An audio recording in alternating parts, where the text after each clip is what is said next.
Jesus het vir sy disippels gesê om nie weg te gaan uit Jerusalem nie en om daar te wag totdat die Heilige Gees op hulle kom en uitgestort word. En hulle daar in 'n kamertjie bang in Jerusalem gesit en wag en gebid. Vir 10 dae hulle gewag en gebid. En toe op die 10de dag, toe hoor hulle iets soos 'n wind wat begin waai. En dit word al harder en al harder. En naderhand is die hele kamer met hierdie wind gevul. En die volgende oomblik is daar sulke vlammetjies wat op hulle hande en op hulle lyf kom. En hulle staan verwonderd oor wat is besig om te gebeur. En die volgende begin hulle praat en hulle kom agter, hulle kan in ander mense, ander tale, ander lande se tale kan hulle praat. Dit wat hulle nog nooit geleer het nie. En hulle gaan uit en skielik begin Petrus te preek en hy begin vir hulle te sê, julle hoor dat ons praat in jou eie taal, want die evangelie is vir almal in hierdie wêreld. Dis nie net meer vir Jode nie. Almal kan nou kinders van die Here word. En toe sê Petrus die volgende, hy sê, maar dit is ook nie net spesiale mense wat die Heilige Gees in hulle het en wat iets spesiaal vir die Here kan doen nie. Kinders het die Heilige Gees in hulle, jong mense het die Heilige Gees in hulle, ou mense het die Heilige Gees in hulle, almal kan iets spesiaal vir die Here doen en daarom wil ek vir julle as kinders sê, moenie dink omdat jy nog jonk is, nog klein is, dat jy nie iets spesiaal vir die Here kan doen nie, want jy kan net soveel iets spesiaal vir die Here doen, omdat die Heilige Gees ook in jou woon. Daarom moet jy vir pappa en mamma gaan vra, en vir jou sonnaarskool onderwyser gaan vra, en vir die mense in die kerk vra, wat kan ek spesiaal vir die Here doen, want julle kan net soveel iets spesiaal vir die Here kom doen. En dieselfde wil ek vir die jong mense wat hier sit sê, jy het ook die Heilige Gees. Jy kan ook spesiaal vir die Here iets doen. Dis nie net dominees en ouderlinge en belangrike mense wat in die kerk iets spesiaal kan doen nie, jy kan ook. En ek wil vanmôre vir die gemeente sê, kom ons gee die ruimte, kom ons skep geleenthede, jy wat in bedienings is, jy wat iewerster besig is om vir die Here iets spesiaal te doen, kom ons gee geleenthede, waar ons vir hierdie kinders en ons jong mense in ons gemeente kans gee om iets spesiaal vir die Here te doen, want hulle het ook die Heilige Gees in hulle. Dis was Petrus se toespraak gewees. En julle is vanmôre daar op die preekstoel omdat julle preek. Julle vertel vir hierdie gemeente met daai vlaggies dat die evangelie is vir die wêreld en swaai bietjie daai vlaggie dat die mense kan sien almal in hierdie wêreld kan Jesus se kinders word. Dis nie net meer vir spesiale mense nie. En nou wil ek vra dat julle hier onder kom staan, dat julle afkom, hier onder kom staan, en dan kyk julle daar vir die bord en dan gaan ons as gemeente opstaan en ons gaan 2 liedere vanoggend saam sing.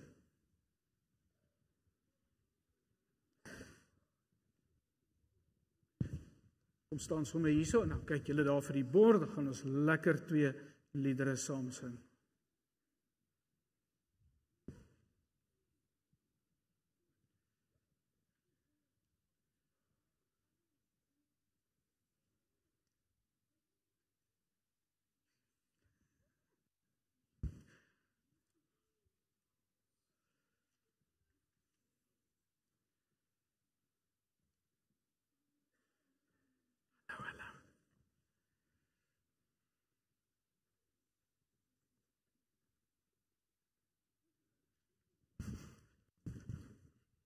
Kom ons staan, liewe gemeente, en ons maak die Here se naam groot met hierdie volgende lied, Vader, Seun en Heilige Gees. Hoe sal ons die heerlikheid kan verwoord?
Geliefdes, ek groet jou in die naam van die Vader, die Seun en die Heilige Gees. Amen. Kinders, julle kan uitbeweeg na julle klassies toe.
Geliefdes, in Petrus se toespraak het hy gesê die kinders sal drome droom en die jong mense sal profeteer. Die kinders sal die visie hê vir die kerk, nê?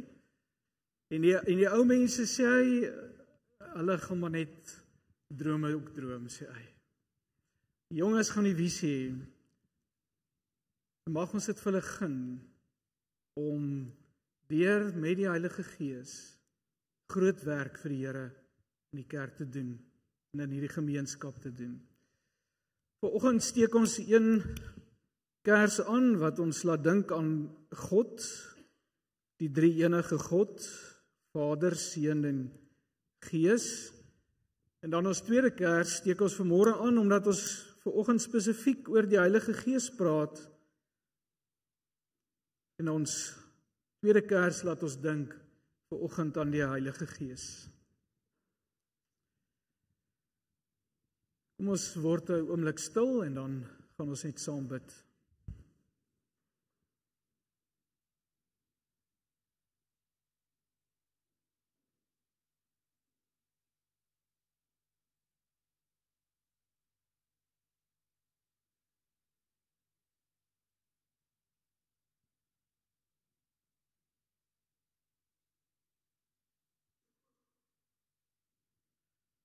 Here, ons weet en glo en ons vertrou, maar ons weet dat U hier teenwoordig is, omdat U Gees uitgestort is.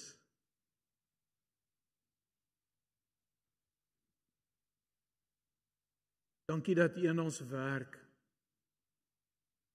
Dankie dat U ons bemagtig. Dankie dat U vir ons 'n passie en 'n visie kom gee wat God se visie en passie is. Dankie dat U ons leer om lief te hê, om geduldig te wees, om vriendelik te wees, goedhartig te wees, nederig te wees.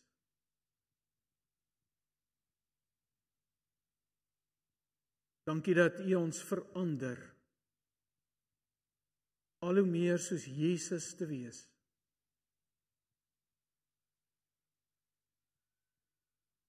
Mag U, Here, vir ons ook weer vanoggend ons bemoedig, ons aanmoedig.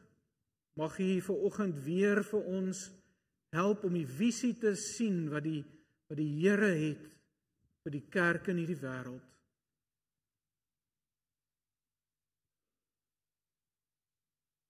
Wil U vanoggend, Here, ons harte diep aanraak? Wil U met elkeen van ons op 'n manier besig wees hier binne? Here, wil U ons beweeg? Wil U ons beweeg? Ons wil U daarvoor vertrou. In Jesus se naam bid ons dit. Amen. Ons gaan Handelinge 1 vers 8 lees en dan ook Handelinge 2 vers 1 tot 8. Eers Handelinge 1 vers 8. Maar julle sal krag ontvang wanneer die Heilige Gees oor julle kom en julle moet my getuies wees in Jerusalem, in die hele Judea en Samaria en tot aan die einde van die aarde. En dan lees ons in hoofstuk 2 vanaf vers 1 af. Toe die dag van die Pinksterfees aanbreek, was hulle almal op een plek bymekaar. Onverwags het daar uit die hemel 'n geluid, soos die van 'n kragtige stormwind opgeklink, en dit het die hele huis gevul waar hulle gesit het. Tonge asof van vuur het aan hulle verskyn, verdeel en op elkeen van hulle neergedaal.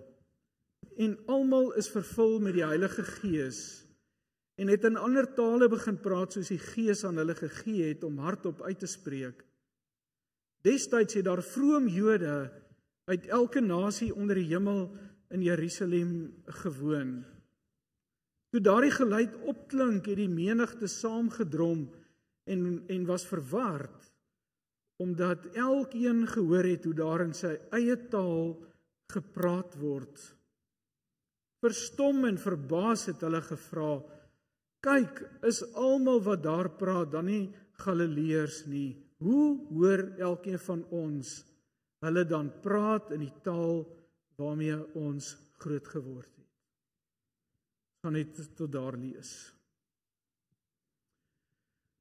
Naas die kruisiging en die opstanding van Jesus was daar nog 2 geleenthede waar die evangelie in hierdie wêreld deurgebreek het en die totale geskiedenis, die totale gesig en wese van die kerk heeltemal verander het. Radikale verandering in hierdie wêreld teweeggebring. Die eerste daarvan was met die uitstorting van die Heilige Gees op Pinksterdag.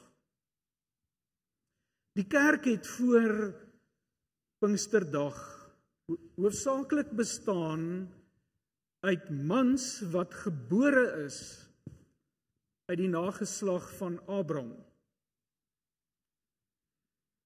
Daar was ook ander mense wat deel was van die Joodse geloof en wat die Joodse geloof aangeneem het, die Joodse gebruike gevolg het. Hulle was proseliete genoem.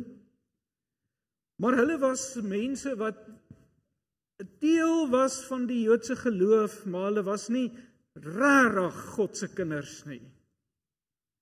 Die regte, egte kinders van God was die manne gewees wat uit die nageslag van Abraham gebore was.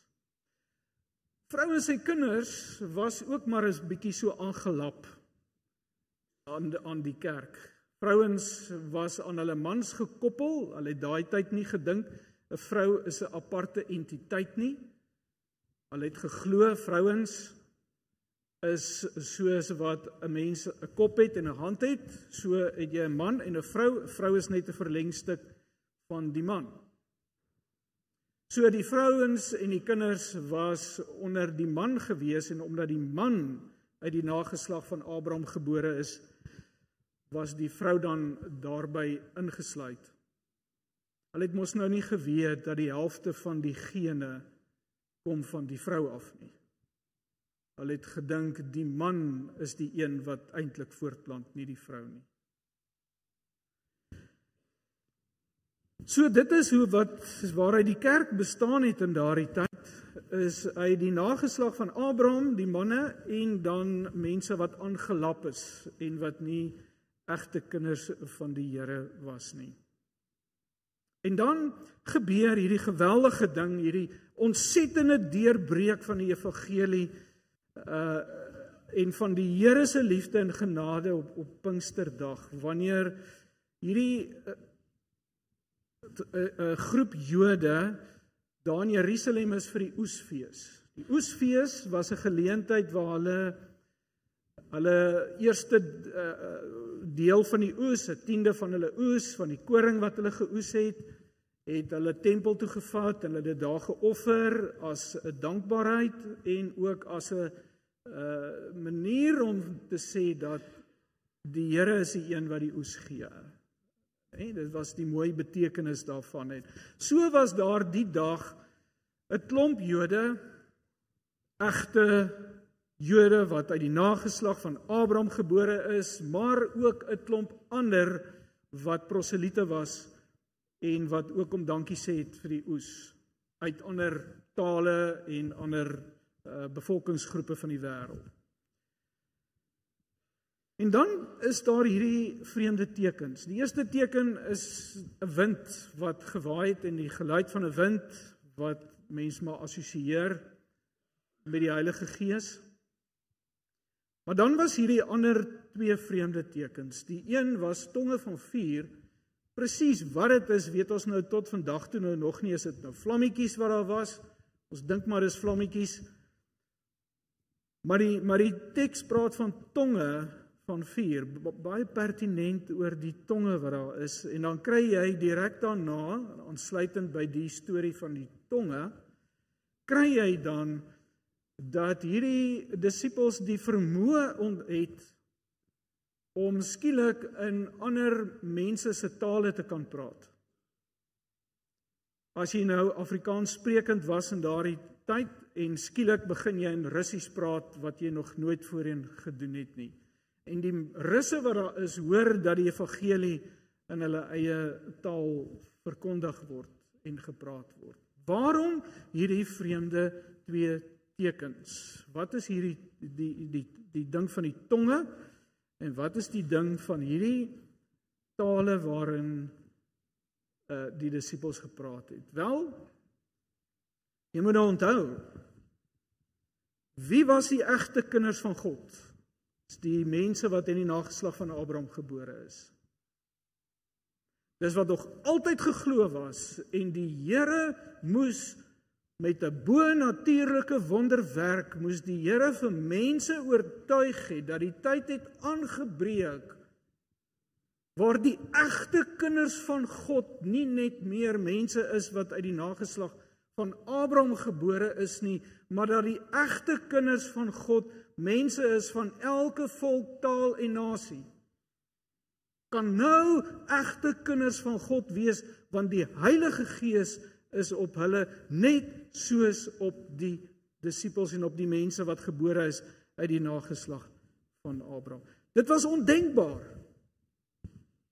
Dit was ondenkbaar dat enige iemand wat nie uit Abraham se nageslag gebore is nie, 'n egte kind van God kan wees. En hierdie teken van om te kan praat in ander mense se tale, dat hulle dit kan hoor in hulle eie taal, was die teken wat die Here kom gee het. Jy's 'n egte kind van die Here. Daarna was daar nog 'n plek, so bietjie aan die kant van Jerusalem, buite Jerusalem, waar die disippels bymekaar was, en daar ander disippels ook was, waar hulle ook weer 'n keer met die Heilige Gees vervul is. En daarna kry jy ook in Handelinge 8, dat in Samaria, by die Samaritane, het tot geloof in die Here gekom, en hulle het ook die Heilige Gees ontvang, staan daar baie spesifiek. Wat tog tot 'n mate verstaanbaar kon wees, want mense wat die Joodse geloof aangehang het, hulle het nou egte kinders van die Here geword, en die Samaritane was halwe Jode. Hulle was verwant aan die Jode, so uit hulle uit is daar dis seker ook verstaanbaar dat mense van ander bevolkingsgroepe, of ten minste die Samaritane, dan die Heilige Gees kon ontvang, egte kinders van die Here kon wees. Maar dan gebeur die volgende geweldige deurbraak van die evangelie, want onthou nou, tot nou toe was die Heilige Gees hierdie teken gegee, mense praat in ander tale, wat mense in hulle eie taal die evangelie hoor, was gegee vir mense wat aan die Joodse geloof ten minste verbind was, op 'n manier. En dan die grootste deurbraak. Wanneer Petrus in sy huis sit eendag, en hy in 'n visioen 'n doek sien afsak van diere wat onrein is, wat hulle nie mag geëet het as Jode nie, hulle die Joodse gebruike gevolg. En die stem sê vir Petrus, slag en eet. En Petrus sê, nee Here, ek sal nooit dit wat onrein is eet nie. En so is die doek opgeneem en weer af en op en af, en elke keer sê die Here vir hom slag en eet, en elke keer weier hy. En dan sê die Here vir Petrus, hoe kan jy, wat Petrus is, dit wat ek rein verklaar het, onrein ag? En dan is daar 'n klop aan die deur.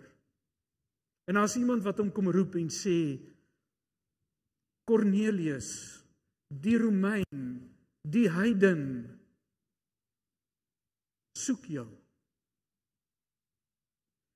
Dit was ongehoord dat 'n Jood in 'n heidense, veral 'n Romeinse huis sou ingaan, want jy sou totaal onrein geword het, jy sou vir allerlei rituele moes deurgaan om net eers weer rein te word en om deel van die gemeente te wees. En daar stap Petrus by Kornelius se huis in, en Kornelius neem die Here daaraan, en dan vertel Petrus later toe hulle vir hom vastrek en vir hom sê, wat het jy by Kornelius gaan maak? Hoe kan jy by 'n Romein ingegaan het en die evangelie daar gaan vertel het? Jy weet mos, ons doen nie sulke goed nie. En dan sê Petrus, want die Heilige Gees het op Kornelius gekom, net soos op ons. En in die teks, toe hy met Kornelius, nadat Kornelius die evangelie aangeneem het, staan daar, en Kornelius het ook die vermoë gekry om in ander tale te praat. Die grootste deurbreek van die evangelie van Jesus Christus, dat selfs die Romein Kornelius kan 'n egte kind van die Here word. Geliefdes, en toe daarna het die disippels begin verstaan en het die kerk begin verstaan wat is die Here se roeping vir die kerk. Waaroor gaan die Heilige Gees se uitstorting? Want hulle het verstaan, en as jy nou mooi die pad in Handelinge sien hoe dit uitgestort is, later kry jy ook in Efese waar Paulus vir mense bid en mense ontvang die Heilige Gees daar, nee. Hulle het verstaan, Jerusalem, Judea is 'n bietjie die groter provinsie, toes die Gees in Samaria, en toes die Gees in die uithoeke van die aarde, by Kornelius, by die mense in Efese, die mense wat nie van geboorte Jode is nie, mense wat nie eens proseliete is nie, mense wat heidene is, mense wat nie die Joodse geloof aanhang nie, ontvang die Heilige Gees en word egte kinders van God. Dit is as ware asof die kerk gesnap het, veral na Kornelius die episode met Kornelius, asof die kerk gesnap het dat die Here die Heilige Gees vir die kerk gegee het met die uitstorting van Pinkster en hulle die seën van die Heilige Gees kon beleef het en hulle hierdie seën gevat het en hulle begin verstaan het. Het hulle 'n tydjie gevat om dit te verstaan, want dit vat baie om jou kop te swaai rondom hierdie goeters. Eers Petrus het na sy belewenis daar met Kornelius, het Petrus eers begin snap. Hoekom is die Gees gegee? Sodat jy dit kan aangee, die seën wat die Gees bring in hierdie wêreld kan aangee vir die Samaritane tot in die uithoeke van die wêreld. Die evangelie van Jesus Christus, die seën van wat die Gees in mense se lewens bring, om dit nie net vir jouself te hou nie, maar om dit aan te gee. Die kerk het verstaan, die Heilige Gees is daar om ons te transformeer, ons te verander, en daardie seën wat ons van die Here ontvang het, in hierdie wêreld uit te deel. Dis hoekom die Here Jesus gesê het, julle sal krag ontvang wanneer die Heilige Gees oor julle kom. En wat is die gevolg van die krag van die Heilige Gees, geliefdes? Hoekom is die Gees vir die kerk gegee? Nie om die kerk besig te hou nie. Nie om die kerk te vermaak nie. Nie vir die kerk om allerlei toertjies en triks uit te haal nie. Maar die Heilige Gees is vir die kerk gegee, kerk te transformeer en om die volgende opdrag, om getuie te gaan wees in die wêreld. Dis die werk van die Heilige Gees in elke mens, waartoe die Heilige Gees jou wil dring, om getuie te wees in hierdie wêreld. Getuie te wees deur jou lewe, getuie te wees deur vir mense te wys dat Christus lewe in my lewe is anders, ek is getransformeer, ek is anders. en ook om vir ander jou storie te vertel. Wat het met jou gebeur? Hoekom is jy anders? Hoekom is jy met my vriendelik? Hoekom word jy nie net kwaad wanneer ander mense by jou sleg maak en jou afbreek nie? Hoekom word jy nie kwaad nie? Hoekom seën jy jou vyande?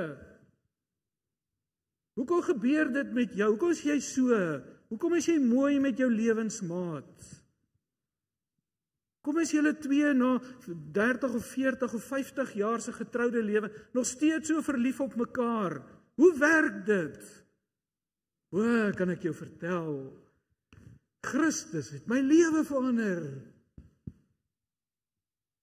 Christus doen dit. En hy wil dit vir jou ook doen. Hy wil dit vir jou ook doen. Ek wil dit wat hy my gedoen het aangee ook vir jou.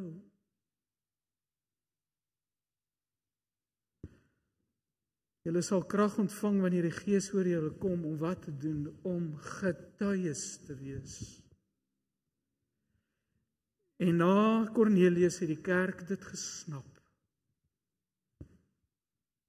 Die kerk het gesnap dat ons visie en ons roeping en ons is gestuur vir hierdie een ding om geseën te word en die seën te deel. Dit nie vir onsself te hou. Geliefdes, nou sit ons hier en jy, die Heilige Gees in jou wat hier sit, hoekom sê ek dit? Wel, Paulus sê, jy kan nie die Heilige Gees in jou hê en sê dat Jesus is die Here nie.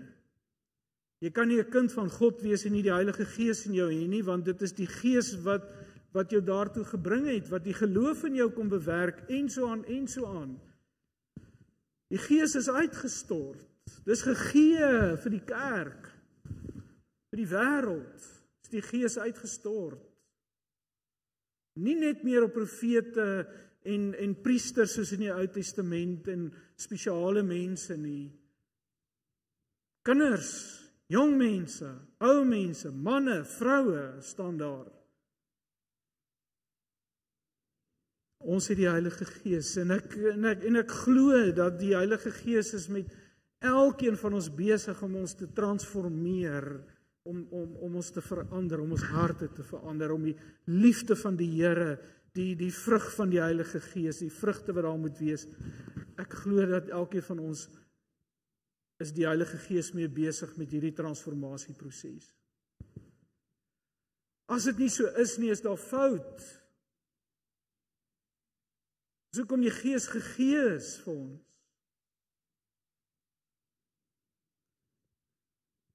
En ek glo dat elkeen van ons sekerlik op verskillende maniere ook die seën van die Heilige Gees in jou lewe beleef. Miskien is daai seën omdat jy 'n verhouding met die Here kan hê, dat jy die Here kan ken, dat jy vir Jesus kan ken, want jy gaan nie die Here kan ken sonder die Heilige Gees hier in jou nie. Miskien is daar die seën van die Heilige Gees dat jy 'n stuk vrede in jou het.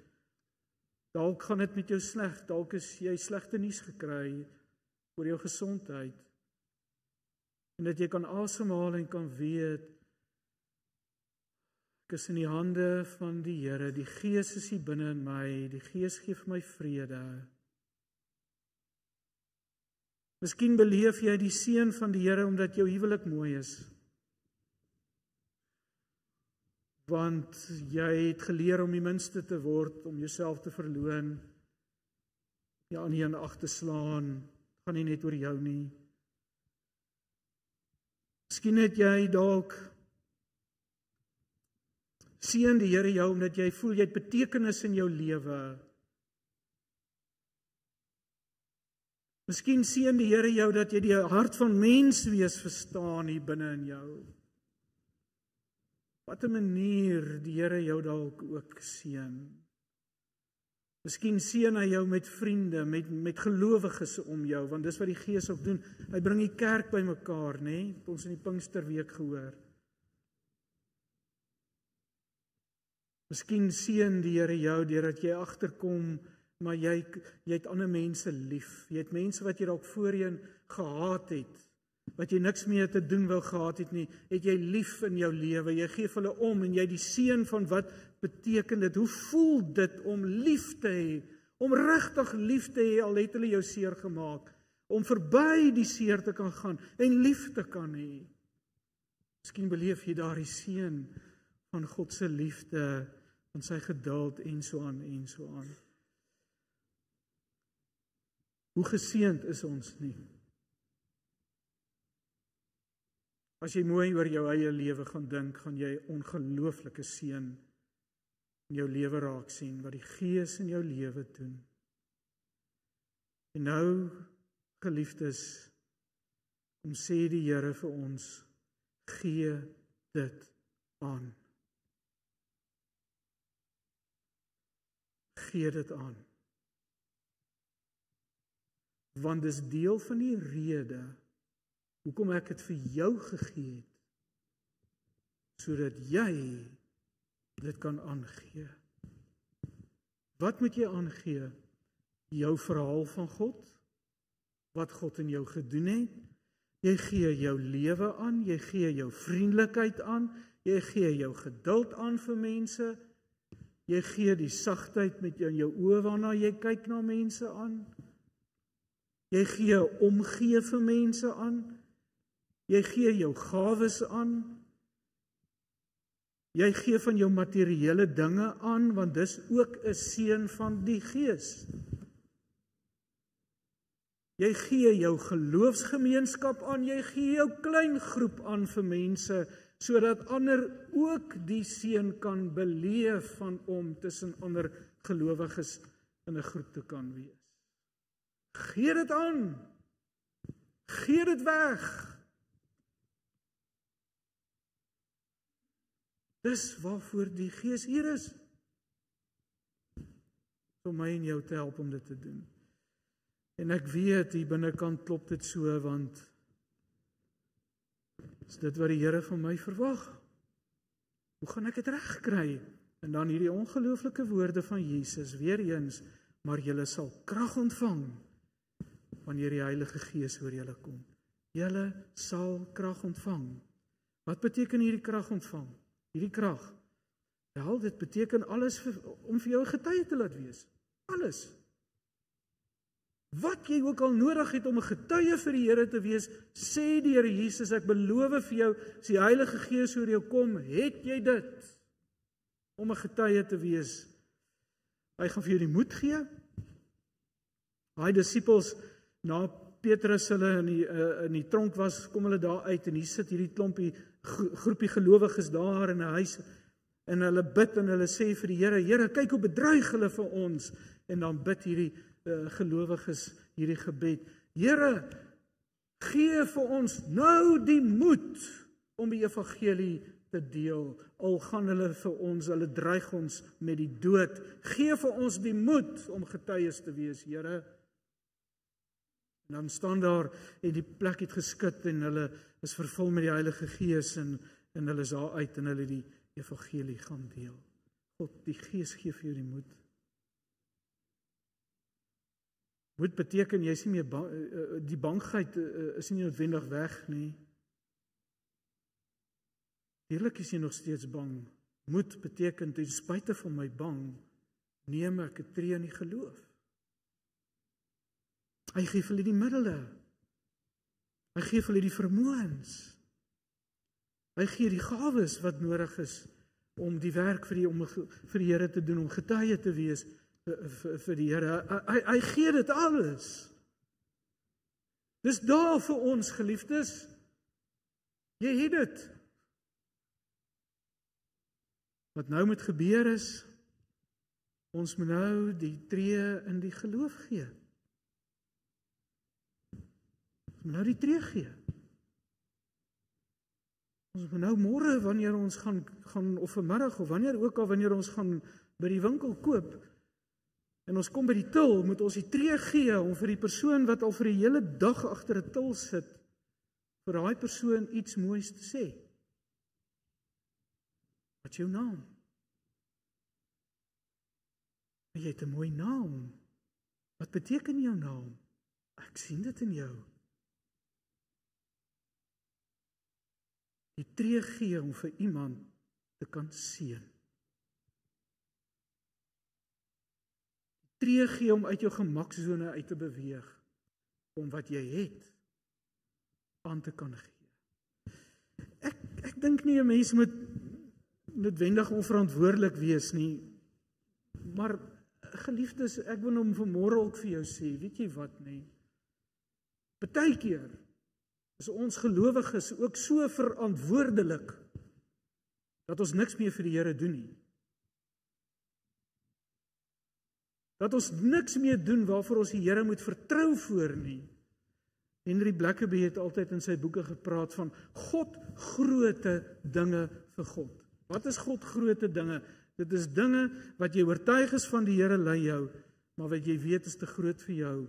Die middele is nie daar nie, die vermoëns is nie daar nie, die goed is nie daar nie, maar ek vertrou vir God omdat hy my so lei. Dis God groote dinge, waar jy moet die Heilige Gees op staat maak en vertrou, om dit te kan doen. Ek wil jou 'n storie vertel, laat my afsluit vanmôre. My eerste gemeente, en ek deel dit met jou, omdat ek vir jou wil sê daarmee, dat ons dink die tyd van wonderwerke is verby. En ek wil vir jou sê, ek dink die rede hoekom ons nie meer wonderwerke sien altyd nie, is omdat ons nie meer dinge doen wat wonderwerke nodig het nie. My eerste gemeente was daar in Kreeusdorp Wes. Dit is 'n arm gemeente gewees, 'n arm woongebied gewees. Dit was 'n rowwe wêreld gewees. Kan nie sommer net in die aand daar geloop het nie, dan het jy moeilikheid gekry. Eendag het ek gestaan en kyk hoe 'n ma en haar seun, sulke wille mense, so hulle met 'n sweep iemand in die straat afjaag en met 'n sweep slaan. En daar was vreeslik baie boemelaars en mense wat op die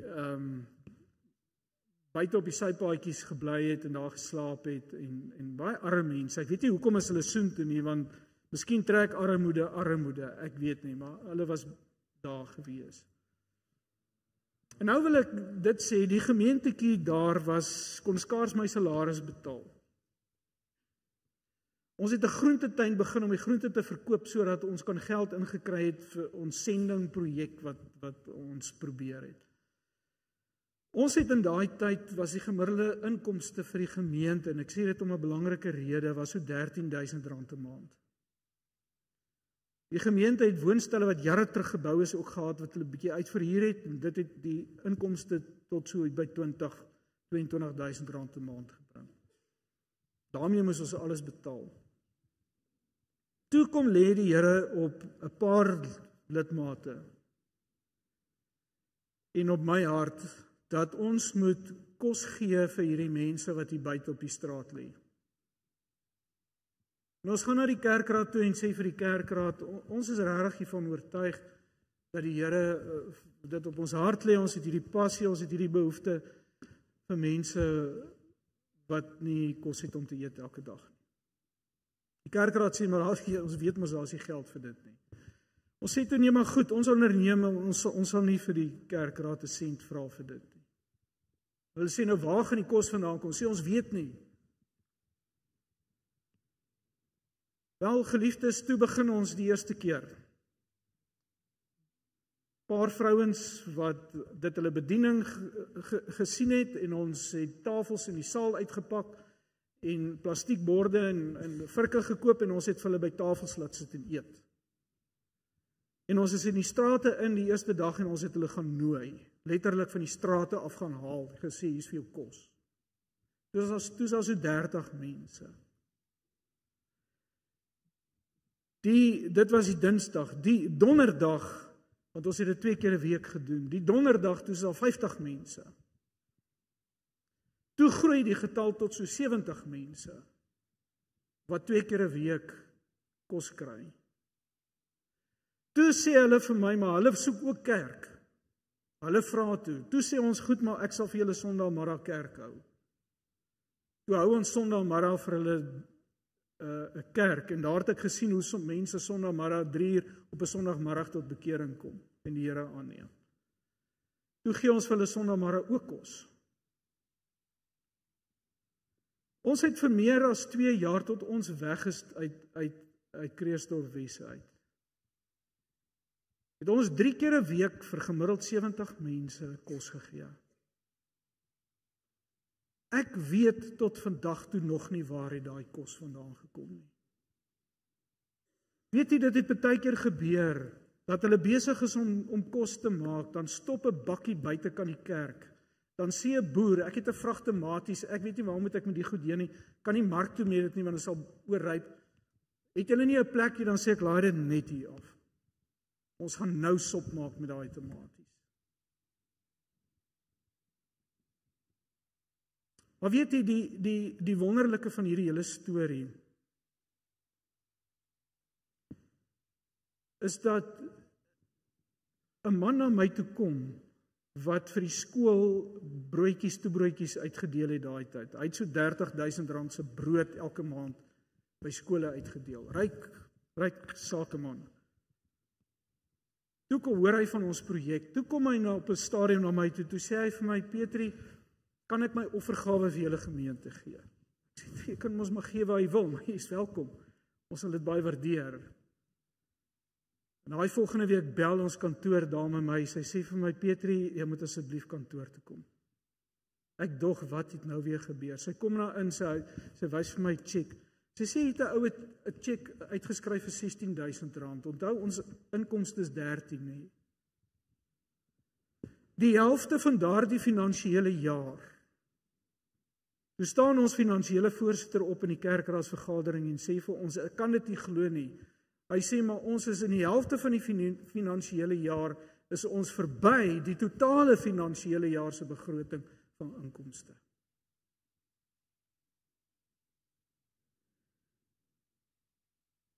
Dit was die mees ongelooflikste ding om op vir daai mense te gaan sit wanneer hulle eet.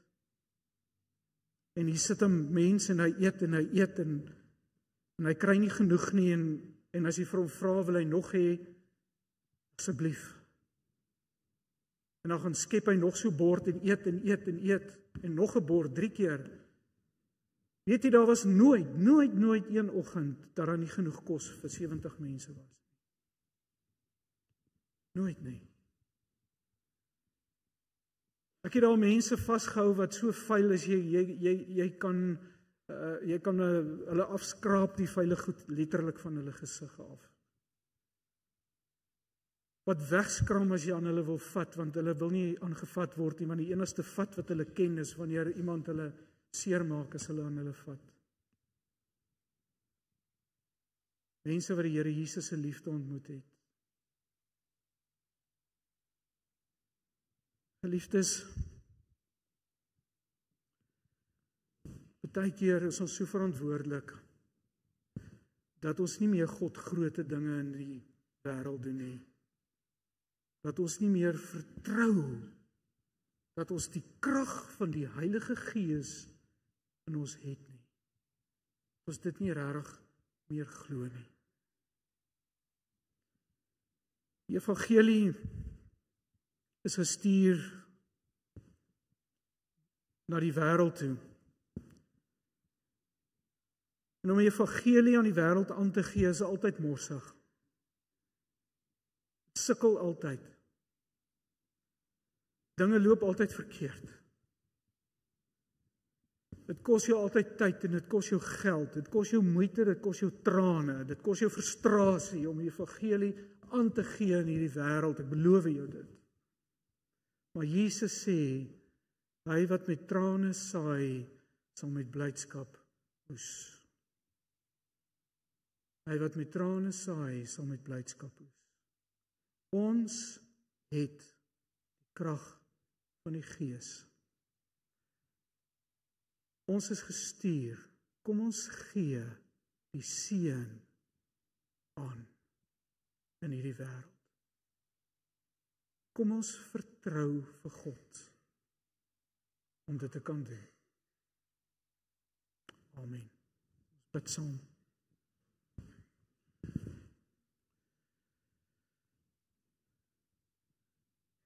Here, mag U nou vir my, terwyl ek nou hier sit, hier staan, mag U op my hart lê, iemand, 'n plek, 'n manier, iemand wat U op my hart kan lê, 'n projek, 'n roeping, 'n visie, iemand in my lewe, iemand by die werk. Lê net nou op my hart, Here, iets wat U wil hê ek moet aangee. Lê op my hart, Here, wat ek moet aangee en lê op my hart vir wie moet ek dit aangee. Nou in hierdie oomblik, o Here.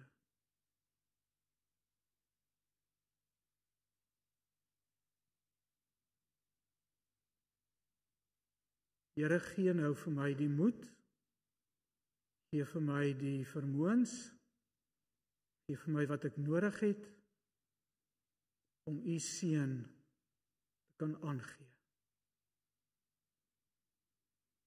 Amen. Dis geleentheid vir ons offergawes.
Ons het sulke wonderlike kreatiewe mense in ons gemeente wat 'n gawe verseker is van die Here. Vanoggend hierdie hele preek eintlik so mooi uit te beeld in hierdie wat sal 'n mens dit noem? 'n visstok wat die net het en die verskillende kleure balletjies wat iets sê van om vissers van mense te maak, nê? om dit wat die Here Jesus gesê het vir sy disippels, julle sal vissers van mense wees, die totale wêreld, die verskeidenheid, en hier onder op die tafel lê daar nog balletjies buite, en ons moet daai balletjies ook in die net kry. Dis ons roeping, dis ons werk. Kom ons gaan.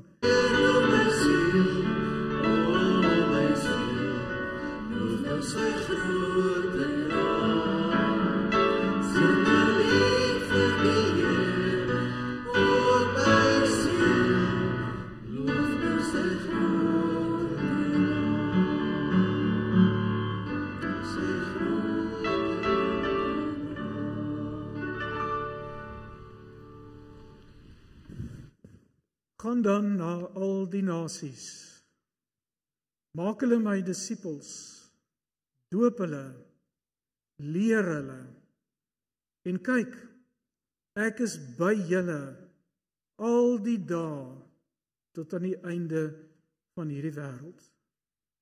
Amen.